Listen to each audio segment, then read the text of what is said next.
ಆ ಸಿನಿಮಾ ಸಾಯಿಸ್ದಂಗಿಲ್ಲ, ಸಿನಿಮಾನೇ ಮಾಡ್ಬಾರ್ದು ನನ್ನ ಪ್ರಕಾರ, ಮಾಡೋದೇ ಬೇಡ ನಾವು. ಜನ ಏನ್ ನೀನ್ ಸಿನಿಮಾ ಮಾಡ್ಲೇಬೇಕಪ್ಪ ಅಂತ ಬೆಳಿಗ್ಗೆ ಬಂದು ನಮ್ಮ ಮನೆ ಹತ್ರ ಯಾರು ನಿಂತಿರಲ್ಲ. ಜನಕ್ಕೆ ಸಿನಿಮಾ ಒಂದೇ ಜೀವನ ಅಲ್ಲ. ಈ ಹಂತದಲ್ಲಿ ವರ್ಧನ್ ಅವರು ಶುರು ಮಾಡಿದ್ರು ಸಿನಿಮಾನ. ಶುರು ಮಾಡಿದಾಗ ನನ್ನ ಹತ್ರ ಕತೆ ಬಂದಾಗ ಶರಣೂರು ಬಂದು ಕತೆ ಹೇಳಿದ್ರು. ಕತೆ ನೋಡಿದೆ, ನಾನು ಓದ್ಮೇಲೆ ಟೀಕೆ ದಯಾನಂದರು ಬಂದ್ರು, ಕತೆ ಹೇಳಿದ್ರು. ಬಹಳ ಇಂಟ್ರೆಸ್ಟಿಂಗ್ ಆಗಿತ್ತು. ಇದೊಂದು ಕತೆ ಸಖತ್ತಾಗಿದೆ, ಮಾಡೋಣ ಇದ್ನ ಅಂತ ಸ್ಪಾರ್ಕ್ ಆಯ್ತು ನನಗೆ. ಶುರು ಮಾಡಿದ್ವಿ ಸಿನಿಮಾನ. ಅವ್ರು ಶುರು ಮಾಡಿದ್ದು ಅವ್ರ ಲೆಕ್ಕಾಚಾರ ಬೇರೆ ಇತ್ತು. ಇಷ್ಟು ಬಜೆಟ್ ಅಲ್ಲಿ ಮಾಡೋಣ ಈ ಸಿನಿಮಾನ ಅಂತ ಶುರು ಮಾಡಿದ್ರು. ಬಟ್ ಅವ್ರಿಗೆ ಗೊತ್ತಿರಲಿಲ್ಲ, ನಾನು ಎಂಟ್ರಿ ಆಗಿರಲಿಲ್ಲ. ವಿನೋದ್ ಅವರು ಸಿನಿಮಾ ಶೂಟಿಂಗ್ ಮುಗಿಸೋವರೆಗೂ ಯಾಕೆ ಈ ಶಾರ್ಟ್ ತೆಗಿತಾ ಇದೀರಾ, ಏನ್ ಮಾಡ್ತಾ ಇದೀರಾ, ನೀವ್ ಎಷ್ಟು ಖರ್ಚು ಮಾಡ್ತಾ ಇದೀರಾ, ಒಂದು ಮಾತು ಕೇಳಿಲ್ಲ. ಈ ಸಿನಿಮಾ ತಂಡದಿಂದ ₹1 ನಮ್ಮ ಮನೆಗೆ ತಗೊಂಡೋಗಿಲ್ಲ. ಒಂದೇ ₹1 ಬಿಡ್ಗಾಸ್ ಕೂಡ ನಾನು ಸೈನಿಂಗ್ ಅಮೌಂಟ್ ತಗೊಂಡಿಲ್ಲ. ಹಿಂಗ್ ಶುರು ಮಾಡ್ಬೇಕಾದ್ರೆ ಸಡನ್ ಆಗಿ ಎಲ್ಲ ಆಗುತ್ತೆ. ಇನ್ನೊಬ್ರು ಇನ್ವೆಸ್ಟರ್ ಬರ್ತಾರೆ. ಅವತ್ತು ರಾತ್ರಿನೇ ವಿನೋದ್ ಇಲ್ಲ. ನೆಕ್ಸ್ಟ್ ಡೇ ನಮಗೆ ಹಿಂಗ್ ಹೋಗಿ ಎಲ್ಲ ಓಕೆ, ನಾಳೆ ಬೆಳಿಗ್ಗೆ ಶೂಟಿಂಗ್ ಹೋಗೋಣ. ಎಲ್ಲ ವಿನೋದ್ ಅವ್ರು ಹ್ಯಾಂಡ್ ಶೇಕ್ ಮಾಡಿದೀವಿ, ಹಗ್ ಮಾಡಿದೀವಿ. ನಾನು ವರ್ಧನ್ ಖುಷಿಯಾಗಿ ಎಲ್ಲ ಬಂದು ಸಂತೋಷವಾಗಿ ಇನ್ನೇನ್ ನಾಳೆ ಶೂಟಿಂಗ್ ಶುರು ಆಗತ್ತಪ್ಪ ನಮ್ ಲೈಫ್ ಅಂತಂದಾಗ ನೆಕ್ಸ್ಟ್ ಡೇ ಅವ್ರು ಇಲ್ಲ. ಈ ಮೂಮೆಂಟ್ ಅಲ್ಲಿ ಏನಾಯ್ತು ಗೊತ್ತಾ ನನಗೆ? ನಾನು ಒಬ್ಬನೇ ಆಫೀಸರ್ ಕೂತಿದ್ದೆ. ನಾನು ಸಿಗರೇಟ್ ಸೇದೋದು ಬಿಟ್ಟಿದ್ದೆ. ಒಂದ್ 10 ಸಿಗರೇಟ್ ಒಬ್ಬನೇ ಡಬ ಡಬ ಡಬ ಸೇದ್ದೆ.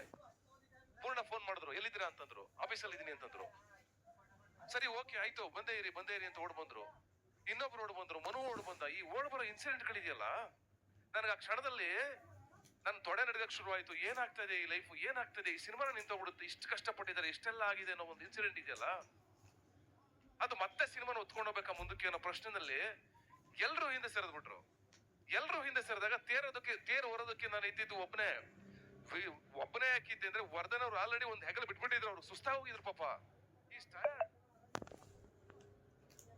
ಈ ಕನ್ಸನ್ನು ಹೊತ್ಕೊಂಡು ಹೋಗ್ಬೇಕು. ಆ ಮನುಷ್ಯನಲ್ಲಿ ಕಂಡಿದ್ದೆ ನಾನು. ಆ ಮನುಷ್ಯ ಹೇಳೋರು, ವಿನೋದ್ ಅವ್ರು ಹೇಳೋರು ನನ್ಗೆ, ಅವ್ರು ಸರ್ ನೀವು 100 ಕೋಟಿ ತಗೋತೀರಾ ಸರ್, 100 ಕೋಟಿ ತಗೊಳ್ಳೋ ಹೀರೋ ಆಗ್ಬೇಕು ಸರ್, ನೀವು ಈ ಸಿನಿಮಾ ಗೆಲ್ಬೇಕು ಸರ್, ನಾವು ನೋಡಿ ಸರ್ ಈ ಸಿನಿಮಾನ ಹೆಂಗಾಗುತ್ತೆ ಅಂತ ಚಾಲೆಂಜಿಂಗ್ ಆಗಿ ಕೆಲಸ ಮಾಡ್ತಾ ಇದ್ದೆ. 78 ದಿವಸ ಆ ಮನುಷ್ಯ ಅದ್ಭುತವಾಗಿ ಕೆಲಸ ಮಾಡಿದ್ರು. ಅವ್ರಿಲ್ಲ ಅಂತ ನೋವನ್ನ ಜೀರ್ಣಿಸ್ಕೊಳ್ಳಕ್ಕೆ ನನಗೆ ಊರ್ ಬಿಟ್ಟು ಹೊಟ್ಟದೆ. ನಾನು ಒಂದು 15 ದಿವಸ ಊರಲ್ಲಿ ಇರಲಿಲ್ಲ ನಾನು. ಇದೆಲ್ಲ ಮುಗಿಸ್ಕೊಂಡು ಬರ್ತೀನಿ. ಸರಿ ಮತ್ತೆ ಹೆಂಗೋ ರೀಸ್ಟಾರ್ಟ್ ಮಾಡೋಣ, ಎಲ್ಲರನ್ನು ಬಡದಿಸ್ಬೇಡ. ಪೂರ್ಣ ಎದೇಳು, ಕಮನ್ ಆಗುತ್ತೆ. ಮನು ಬಾ, ಕಮನ್ ಆಗುತ್ತೆ, ಎದೇಳು, ಮಾಡೋಣ ಹೆಂಗೋ ಒಂದ್ ಮಾಡಿ ಸಿನಿಮಾ ಮುಗಿಸ್ಬೇಕು ಗುರು, ಗೆಲ್ತೀವಿ ಗುರು. ಇವತ್ ನಮ್ ಮಾತು ಕೇಳಕ್ಕೆ ಲ್ಯಾಗ್ ಆಗ್ತಾ ಇರ್ಬೋದು. ಬಹುಶಃ ನಮ್ಮ ಸಿನಿಮಾ ನಿಮ್ಮನ್ನ ಲ್ಯಾಗ್ ಮಾಡಲ್ಲ, ನಮ್ಮ ಸಿನಿಮಾ ನಿಮ್ಗೆ ಬೋರ್ ಮಾಡಲ್ಲ. 100% ಭರವಸೆ ಕೊಡ್ತೀನಿ. ಸತೀಶ್ ನಾಸಿಮ್ ಏನ್ ರೊಚ್ಚಿಗೆದ್ಬಿಟ್ಟವ್ರೆ, ಏನಪ್ಪ ಇಷ್ಟೊಂದು ಮಾತಾಡ್ತಾರೆ, ಹಿಂಗೆಲ್ಲ ನೋ, ಸಿನಿಮಾ ಹೇಳುತ್ತೆ ಅದನ್ನ. ಈ ಮಾದೇವ ಹಾಡೇನ್ ನೋಡಿದ್ರಲ್ಲ, ಅದೇ ತರ ಸಿನಿಮಾ ಹೇಳುತ್ತೆ. ನಾನು ಇವತ್ತು ಮಾತಾಡಲ್ಲ, ಸಿನಿಮಾ ಬಗ್ಗೆ ಏನು ಮಾತಾಡಲ್ಲ, ನಮ್ಮ ಇನ್ಸಿಡೆಂಟ್, ನಮ್ಮ ಜರ್ನಿ ಬಗ್ಗೆ ಹೇಳ್ತಾ ಇದ್ದೀನಿ. That's fine. ಈ ಹಂತದಲ್ಲಿ ಅಯೋಗ್ಯಟನ್ನು ಮುಗಿಸ್ತಾ ಇದ್ದೀನಿ. ಆದ್ರೂ ಈ ಜರ್ನಿ ಬಗ್ಗೆ ಯಾಕೆ ಮಾತಾಡ್ತಾ ಇದೀನಿ ಅಂತಂದ್ರೆ, ಅಷ್ಟು ನೋವುಗಳು, ಅಷ್ಟು ಕಷ್ಟಗಳ ಮಧ್ಯೆ ನಾನು ಸರಿ ಇನ್ನೆಲ್ಲರೂ ಸೆಟ್ ಮಾಡ್ಬಿಟ್ಟು ಇನ್ ಶೂಟಿಂಗ್ ಹೋಗೋಣ ಶುರು ಮಾಡ್ತೀನಿ. ಶೂಟಿಂಗ್ ಹೋಗೋಣ ಅಷ್ಟರಲ್ಲಿ ನಮ್ಮ ಅಣ್ಣ ಆಕ್ಸಿಡೆಂಟ್ ಆಗ್ತಾ ಇರ್ಕೋತಾರೆ.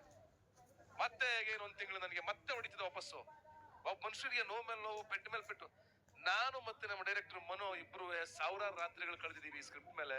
ಕೂತು ಫೈನ್ ಟ್ಯೂನ್ ಮಾಡಿ ಇದು ಹಿಂಗ್ ಬರ್ಬೇಕು. ಆಕ್ಟ್ ಮಾಡ್ಬೇಕಾದ್ರೆ ಲಾಸ್ಟ್ ಕ್ಲೈಮ್ಯಾಕ್ಸ್ ಅಲ್ಲಿ ಒಂದೇ ಹೇಳ್ಕೊತಾ ಇದ್ದು. 15 ದಿವಸ ಧೂಳು, ಡಸ್ಟು, ಹೊಗೆ ಕುಡಿತಾ ಇದೀನಿ. ನನಗೆ ಒಂದೇ ಹೇಳ್ಕೊತಿದ್ ಮನ್ಸಲ್ಲಿ, ಮಗನೇ ಸೋಲ್ಬೇಡ, ಹೊಡಿ, ಎದಳು, ಪ್ರತಿ ಶಾರ್ಟ್ ಕೊಡು, ಇಲ್ಲ ಚೆನ್ನಾಗ್ ಮಾಡು, ಅಗ್ರೆಸಿವ್ ಮಾಡು, ಸಖತ ಮಾಡು, ಬಿಡ್ಬೇಡ, ನಿಂದಿದು, ಹೊಡಿ, ಇದಳು ಬಿಡ್ಬೇಡ ಅಂತ. ಹಂಗೆ ಫೈರ್ ಹಾಕೊಂಡು ನನ್ನೊಳಗಡೆ ರೈಸ್ ಆಫ್ ಅಶೋಕ್ ಫೈರ್ ಹಾಕೊಂಡು ಎಲ್ಲರನ್ನೂ ಕರ್ಕೊಂಡು ಹೊರಟಿದ್ ಜರ್ನಿ ಇದು. ಅವ್ರಿಲ್ಲ ಇವತ್ತು, ಬಟ್ ಅವ್ರು ನಾನು ಅವ್ರ ವಿಷಯಸ್ ನನ್ನ ಮೇಲೆ ಇರುತ್ತೆ 100%. ಅವ್ರಿಗೆ ಗೊತ್ತಿದೆ ನನ್ ಕಷ್ಟ ಏನಂತ. ನಾವೆಲ್ಲ ಒಗ್ಗಟ್ಟಾಗಿ ನಿಂತ್ಕೊಂಡು ಇವತ್ತು ಈ ಸಿನಿಮಾನ ಒತ್ಕೊಂಡ್ ಬಂದಿದ್ದೀವಿ.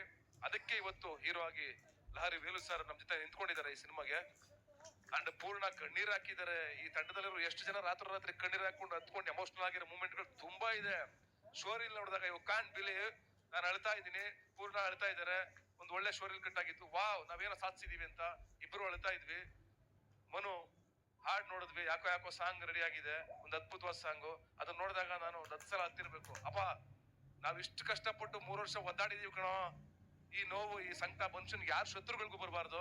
ನಾನು ಶತ್ರುಗಳಿಗೂ ಹೇಳ್ತೀನಿ, ನನ್ನ ಸಿನಿಮಾ ನೋಡಿ 100% ನೀವೆಲ್ಲರೂ ಅಪ್ರಿಶಿಯೇಟ್ ಮಾಡ್ತೀರಾ, ಚಪ್ಪಾಳೆ ಹೊಡಿತೀರಾ.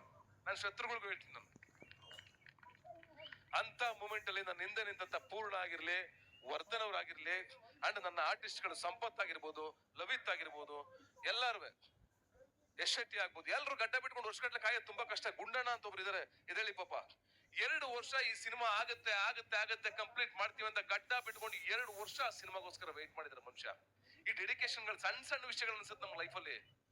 ಅವ್ನ ಯಶ್ ಶೆಟ್ಟಿ ಅಣ್ಣ ನಾನು ಬೇರೆ ಸಿನಿಮಾ ಇದೆ ಗಡ್ಡ ತೆಗಿಲ್ಲ, ಅವನ್ ಯಾರೋ ನನಗೇನೋ ಬೇರೆ ಸಿನಿಮಾ ಇದೆ ಅಣ್ಣ ಗಡ್ಡ ತೆಗೆದ್ಬಿಡ್ಲಾ, ಇಲ್ಲ ಕಣಿರೋ ಮಾಡ್ತೀವಿರೋ ಇನ್ ಯಾರೋ ಬರ್ತಾರೆ. ಒಂದ್ ನೆಗೆಟಿವ್ ಆದಾಗ ಸಿನಿಮಾಗೆ ಪ್ರೊಡ್ಯೂಸರ್ ಸಿಗ್ತಾರ ಇಲ್ವಾ ನಿಮ್ಗೆ ಚೆನ್ನಾಗಿ ಗೊತ್ತಿದೆ. ಅಂತ ಪರಿಸ್ಥಿತಿಲಿ ನಾವು ನಿಂತ್ಕೊಂಡಾಗ ಹೆಂಗಿರುತ್ತೆ ಅಂತ ಯೋಚನೆ ಮಾಡಿ. ಅಷ್ಟು ಚೆನ್ನಾಗಿರೋ ಅದ್ಭುತವಾದ ಕ್ಲೈಮ್ಯಾಕ್ಸ್ ಮಾಡಿದೀವಿ, 15 ದಿವಸ ಫೈಟ್ ಮಾಡಿದೀವಿ, 78 ದಿವಸ ಶೂಟಿಂಗ್ ಮಾಡಿದೀವಿ, ಸಿನಿಮಾ ಅಷ್ಟು ಚೆನ್ನಾಗಿ ಬಂದಿದೆ. ಅಷ್ಟು ಚೆನ್ನಾಗಿರೋ ಪೋರ್ಷನ್ ವಿನೋದ್ ಅವ್ರು ಶೂಟ್ ಮಾಡಿದ್ದಾರೆ. ಇದನ್ನ ಹೆಂಗ್ ಬಿಟ್ಬಿಟ್ಟು ಮುಂದಕ್ಕೆ ಹೋಗ್ಲಿ, ನಾನು ಹೆಂಗ್ ದಾಟ್ಕೊಳ್ಳಿ? ಒಬ್ಬ ಮನುಷ್ಯ ಇಡೀ ಬೀದಿನಲ್ಲಿ ಅಷ್ಟು ದುಡ್ಡು ಸರ್ವಸ್ವ ದುಡ್ಡು ತಗೊಂಬಂದು ಸಿನಿಮಾಗೆ ಹಾಕಿ ನಿಂತಿರ್ಬೇಕಾದ್ರೆ ಅವ್ರ ಅರ್ಧಕ್ ಬಿಟ್ಬಿಟ್ಟು ಹೊಟ್ಟಬಿಡ್ಲ ನಾನು? ಅದನ್ನ ಮನುಷ್ಯತ್ವ ಅಂತಾರ, ಮಾನವೀಯತೆ ಅಂತಾರ? ಆ ಸಂದರ್ಭದಲ್ಲಿ ನನ್ಗೆ ಅನ್ಸಿದ್ ಒಂದೇನೆ, ಅದೇನಾದ್ರೂ ಆಗ್ಲಿ ಗುರು, ನೀವು ಥಿಂಕ್ ಮಾಡಿ. ಪರ್ ಸಿನಿಮಾ 50 ಲಕ್ಷ ತಗೊಂಡಿದ್ರು 3 ವರ್ಷದಲ್ಲಿ ನಾನು 6 ಸಿನಿಮಾ ಮಾಡ್ತಾ ಇದ್ದೆ. ಬರೀ 50 ಲಕ್ಷ ಲೆಕ್ಕ ಇಟ್ಕೊಂಡ್ರು. ಬಟ್ ನನಗೆ ಆಗ್ಲಿಲ್ಲ, ಮನಸ್ಸೊಪ್ಲಿಲ್ಲ. ಇವ್ರ ಫ್ಯಾಮಿಲಿ ಇತ್ತು, ವಿನೋದ್ ಅವ್ರ ಫ್ಯಾಮಿಲಿ ಇತ್ತು, ಅವ್ರ ಮಕ್ಳಿದ್ರು, ಇವ್ರ ಮಕ್ಳಿದ್ರು. ಅದೇನಾಗುತ್ತೆ ಲೈಫಲ್ಲಿ, ಇದೊಂದು ಚಾಲೆಂಜ್ ತಗೋತೀನಿ, ನಾನಂತ ದುಡಿತೀನಿ, ಹೆಂಗಿದ್ರು ನನ್ನ ಸಿನಿಮಾ ಬರುತ್ತೆ, ಇದೊಂದು ಚಾಲೆಂಜ್ ತಗೋತೀನಿ ನಿಂತ್ಕೊಂಡೆ. ಈ ಸಿನಿಮಾ ಒತ್ಕೊಂಡ್ ಬಂದ್ವಿ. ಅದಕ್ಕೆ ಹಿಂದೆ ನಮ್ದೇನೆ ಓದೋರು ಬಂದವರು ಎಲ್ಲರೂ ಇದ್ದಾರೆ. ಇಟ್ಸ್ ಓಕೆ ಫೈನ್, ಮನುಷ್ಯನ್ ಸಹಜ ಗುಣ. ನಾನು ಯಾರನ್ನೂ ಹೇಟ್ ಮಾಡಲ್ಲ. ನಾನು ಒಂದೇ ಹೇಳ್ತಿದ್ದೆ, ಯಾರನ್ನು ದ್ವೇಷಿಸ್ಬೇಡಿ, ಎಲ್ಲರೂ ಒಂದ್ ದಿವಸ ನಮ್ಮನ್ನ ಇಷ್ಟ ಪಡ್ತಾರೆ, ತಲೆ ಕೆಡ್ಸ್ಕೊಬೇಡಿ. ಕೂಲ್ ಆಗಿ ಕಾಮ್ ಆಗಿ. ನನ್ನ ಡೈರೆಕ್ಷನ್ ಡಿಪಾರ್ಟ್ಮೆಂಟ್ ಹುಡುಗರುಗಳು ಬಂದು ನಿಂತ್ಕೊಂಡು ಆಗಲೂ ರಾತ್ರಿ, ಬಾರ ಅಲ್ಲಿ ಅವನ ಏನ್ ಮಾಡ್ತಾ ಇದೀಯಾ, ಎತ್ತಾಕ ಸಾಕಾಯ್ತು, ಯಾವನವನು 500 ಜನ ತರ್ಸಿರೋದು ಯಾಕೋ ಇಲ್ಲ ನಮ್ಮ ಜೂನಿಯರ್ಸ್ ನ, ಏನಕ್ಕೆ ಶೂಟಿಂಗ್ ಮಾಡ್ತಿದೀವಿ ನಾವಿಲ್ಲಿ, ಏನ್ ಕಥೆ ಕಾಯ್ತಿದ್ದೀರಾ? ಒಬ್ರು ಒಂದ್ ಮಾತಾಡ್ಲಿಲ್ಲ ತಿರ್ಕೊಂಡು, ನನಗೆ ಒಬ್ರು ಒಂದ್ ಮಾತಾಡ್ಲಿಲ್ಲ. ಎಲ್ಲ ನನ್ನ ಶ್ರಮಾನ, ನನ್ನ ನೋವನ್ನ ಅರ್ಥ ಮಾಡ್ಕೊಂಡು ಜೊತೆ ನಿಂತ್ಕೊಂಡ್ರು. ಈ ಹುಡುಗ ತೀರ್ಥಹಳ್ಳಿ ಯಾವ್ದೋ ಮೂಲೆ ಹುಡುಗ, ನನ್ನ ತಮ್ಮ, ನನ್ನ ಜನ್ಮದಲ್ಲಿ ಯಾವ್ದೋ ಜನ್ಮದಲ್ಲಿ ನನ್ನ ಜೊತೆ ಹುಟ್ಟಿದ. ನನ್ನೆಲ್ಲಾ ನೋವುಗಳು, ನನ್ನೆಲ್ಲಾ ಕಿರ್ಚಾಟಗಳು, ಅರ್ಚಾಟಗಳು ಸಹಿಸ್ಕೊಂಡು ಏನಾದ್ರೂ ಆಗ್ಲಿ ಸರ್, ಈ ಸಿನಿಮಾ ಮಾಡ್ತೀನಿ ನಿಮಗೋಸ್ಕರ ನಿಂತ್ಕೊಂಡು, ನನ್ನ ಜೊತೆ ನಿಂತ್ಕೊಂಡು ಟೆಕ್ನಿಷಿಯನ್ ಇವನು. ಅಂಡ್ ಸಪ್ತಮಿ ಅವರು ಅಫ್ಕೋರ್ಸ್ ಬ್ಯೂಟಿಫುಲ್ ಲೇಡಿ, ತುಂಬಾ ಡೆಡಿಕೇಶನ್ ಇರುವಂತ. 6 ಗಂಟೆಗೆ ಸೆಟ್ಗೆ ಅಂದ್ರೆ 6 ಗಂಟೆಗೆ ಬರ್ತಾ ಇದ್ರು. ಅಷ್ಟೇ ಅಲ್ಲ, ಅದ್ಭುತವಾದ ನಟಿ, ತುಂಬಾ ಒಳ್ಳೆ ನಟಿ, ನಮ್ಮ ಕನ್ನಡದ ಅದ್ಭುತವಾದ ನಟಿ ಅಂತ ಹೇಳಿದ್ರಲ್ಲಿ ತಪ್ಪೇ ಇಲ್ಲ. ಇವತ್ ನಾವೆಲ್ಲ ಕೂತಿದೀವಿ, ನಮ್ಮ ವಿನೋದ್ ಅವ್ರ ವೈಫ್ ಇದಾರೆ, ಒಂದು ಅದ್ಭುತವಾದ ಸಂದರ್ಭ. ಅಂಡ್ ವೇದಿಕೆ ಮೇಲೆ ನನ್ನ ಗೆಳೆಯರು ಕೂತಿದ್ದಾರೆ. ಅವ್ರನ್ನ ನಾನು ಯಾವತ್ತೂ ನನ್ನ ಲೈಫಲ್ಲಿ ಮರೆಯಕ್ಕಾಗಲ್ಲ ಸರ್. ದೇವು ಅಂಡ್ ಶಶಿ ಅವರು, ನೀವು ನನ್ನ ಜೀವನದ ಅವಿಭಾಗ್ಯ ಅಂಗ. ನಾನು ಬದುಕಿರೋವರೆಗೂ ನಿಮ್ ಜೊತೆಗಿರ್ತೀನಿ. Thank you so much, I love you. And ಇವತ್ತು ಈ ಕಾರ್ಯಕ್ರಮ, ಈ ವೇದಿಕೆ ಸೆಟ್ ಆಗಿದೆ. ಇಲ್ಲಿ ಮಂಜು ಅವರಾಗ್ಲಿ, ಪ್ರತಿಯೊಬ್ಬರಿಗೂ ನಾನು